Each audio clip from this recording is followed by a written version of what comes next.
बिस्मिल्लाहिर्रहमानिर्रहीम। पाकिस्तान समेत दुनिया भर में तमाम देखने वालों को अरशद शरीफ का सलाम पहुँचे। आप सोच रहे होंगे कि यूट्यूब चैनल मेरा पाकिस्तान के इस प्लेटफार्म से पहले तो बात करता था जावेद नुसरत, लेकिन आज ये कह रहा है कि पाकिस्तान समेत दुनिया भर में तमाम देखने वालों को अरशद शरीफ का सलाम पहुँचे। मोअज़्ज़ज़ नाज़रीन व सामीन, आप अब ये आवाज़ नहीं सुन सकेंगे जो अरशद शरीफ साहब की आपके कानों तलक पहुँचती थी। हक़ गोई, सच बयानी, जज्बा जहाद और सच्चों का साथ देना, सच की पैरवी करना, सच को तलाश करना और झूठ के ख़िलाफ़ जिहाद करना, यही ख़ासा था, यही असासा था, यही ज़र दौलत थी अरशद शरीफ हमारे हीरो की, हमारे आइडियल की। आज मैंने अपना हेयर स्टाइल भी उन्हीं के अंदाज़ में बनाया है जैसे हमारे हीरो, हमारे आइडियल अरशद शरीफ बनाया करते थे, और आज मैं उन्हीं की मुस्कुराहट लिए आपसे गुफ्तगू कर रहा हूँ। अब ये आवाज़ हम में नहीं रही जो थी अरशद शरीफ साहब की, लेकिन उनकी हिम्मत, उनकी जुर्रत को सलाम। उन्होंने एक ज़िंदगी जिहाद की सूरत में गुजारी और जिहाद करते हुए इस दारे फ़ानी से चले गए। नाज़रीन, इस दारे फ़ानी से सब ने जाना है, लेकिन जो जिस अंदाज़ में जाता है वो अंदाज़ याद रखा जाता है। अरशद शरीफ का शुमार पाकिस्तान के उन नामवर सहाफ़ियों में होता था जो हक़ गोई करने में सफ़े अव्वल में शुमार होते थे। उन्होंने ज़िंदगी में कुछ ना बनाया, अगर वो चाहते तो पाकिस्तान में झूठ का साथ देकर वो महलों पे राज कर सकते थे, वो महलों के मालिक हो सकते थे, वो अपने घर को वसी व अरीज़ कर सकते थे। लेकिन आप देख रहे हैं कि उनका वही छोटा सा घर, और उस घर में उनके कम सिन बेटे और उनकी वाइफ और उनकी वालिदा, जो पहले भी शहीदों को अपने इस घर में खुशामदीद कह चुकी हैं, उनकी जज्बों को सलाम। और तमाम पाकिस्तानी कौम से अर्ज़ है कि बराए मेहरबानी, जैसे आप रोज़ाना की रोज़मर्रा ज़िंदगी में अपने घर की ज़रूरियात को नहीं भूलते, जैसे आप अपनों को नहीं भूलते, इसी तरह आपने अरशद शरीफ को ज़िंदगी भर नहीं भूलना है।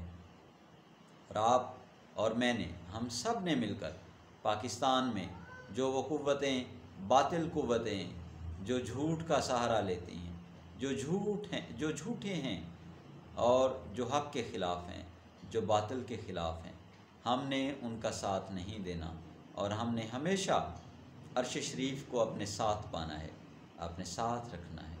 और वो शहीद, बात करते हैं उस शहीद की, हमने जितने भी उनके यूट्यूब चैनल पे या उनके शोज़ देखे हैं टीवी पे, जो माशाअल्लाह वो बड़े अच्छे तरीके से करते थे, उनके चेहरे पे मुस्कुराहट, उनका धीमा लहजा, कोई भी ऐसा शख्स, फ़र्द या इदारा जिसके बारे में उन्होंने स्टोरी की, लेकिन किसी ने आज तक ये नहीं कहा कि अरशद शरीफ ने ये गलत बयानी की या ये मुसद्दक़ा बातें नहीं हैं या उन्होंने अपने पास से बना ली हैं या उनके ज़राए झूठे थे।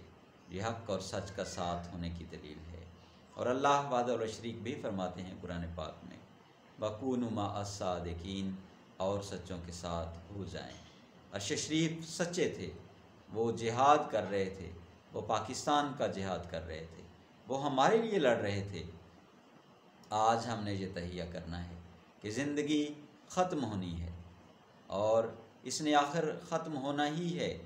ये जितनी बढ़ती जाएगी, हो सकता है हमसे कुछ गलतियां हो जाएं, हमसे कोई ऐसे गुनाह हो जाएं जिसकी पकड़ में आ जाएं, तो हम सब ने इस चीज़ को सामने रखना है, इस बात को अपने दिल में बिठाना है कि ज़िंदगी 4 दिनों की कहानी है, उसके बाद वापसी यकीनी है। लेकिन जो जिस शान से वापस जाता है वो शान सलामत रहती है, वो शान ज़िंदा रहती है। गो अरशद शरीफ पाकिस्तान में शहादत का ये रुतबा हासिल ना कर सके क्योंकि अभी बहुत सी ज़िम्मेदारियाँ उन पे थीं और वो उन ज़िम्मेदारियों को पूरा करना चाहते थे। लेकिन पाकिस्तान में उन पे ज़मीन को तंग किया गया फ़िरौनों की जानिब से, और इन फ़िरौनों का मुकाबला करने के लिए ही उन्होंने कीनिया का रुख किया, जहाँ एक अंधी गोली उनकी शहादत का सबब बनी। अब बात सोचने की ये है कि क्या पुलिस जिस गाड़ी को रोकना चाहती थी उसमें ये था कि एक बच्चे को यरगमाल बनाया गया था। अगर उस बच्चे को उस गाड़ी में यरगमाल बनाया गया था तो ना तो उस गाड़ी का वो नंबर था, लेकिन अगर दूर से उनको वो नंबर नज़र ना आया तो क्या उन्हें ना पता था कि ये गोली उस बच्चे को भी लग सकती है। अब किस तरह की ड्रामाई सूरत हाल पैदा करने की कोशिश की जा रही है। इनको नहीं पता कि कुछ मुकदमात दुनिया में दर्ज होते हैं, दुनिया की अदालतों में दर्ज होते हैं, और कुछ मुकदमात, कुछ दरख्वास्तें, कुछ FIR आसमान कायनात के खालिक पूरी कायनात के मालिक अल्लाह पाक की बारगाह में भी दर्ज होती हैं। हमें उम्मीद है कि अरशद शरीफ की ये शहादत पाकिस्तान के लिए एक टर्निंग पॉइंट साबित होगी, और उनके लवाहिकीन जो हैं अल्लाह पाक उनको सब्र जमील अता फरमाएगा, और अरशद शरीफ की कमी अल्लाह वाद शरीक गो होगी, लेकिन उनके बेटों की सूरत में हम पाकिस्तान को वो कमी इंशाअल्लाह आइंदा आने वाले सालों में महसूस नहीं होगी। हमारी तमाम हमदर्दियाँ अरशद शरीफ के लवाहिकीन के साथ हैं। हमारी तमाम हमदर्दियाँ पाकिस्तान में उन ताकतों क़ुव्वतों के साथ हैं जो फ़िरौन के ख़िलाफ़ हैं, जो फ़िरौन के ख़िलाफ़ लड़ रही हैं। उम्मीद है आप सब को मेरी ये बातें अच्छी लगेंगी। अगर अच्छी लगें तो प्लीज़ इनको शेयर करें ताकि हक़ गोई के साथ में आप भी हमारे मामन हो जाएं। आप सब का बहुत बहुत शुक्रिया।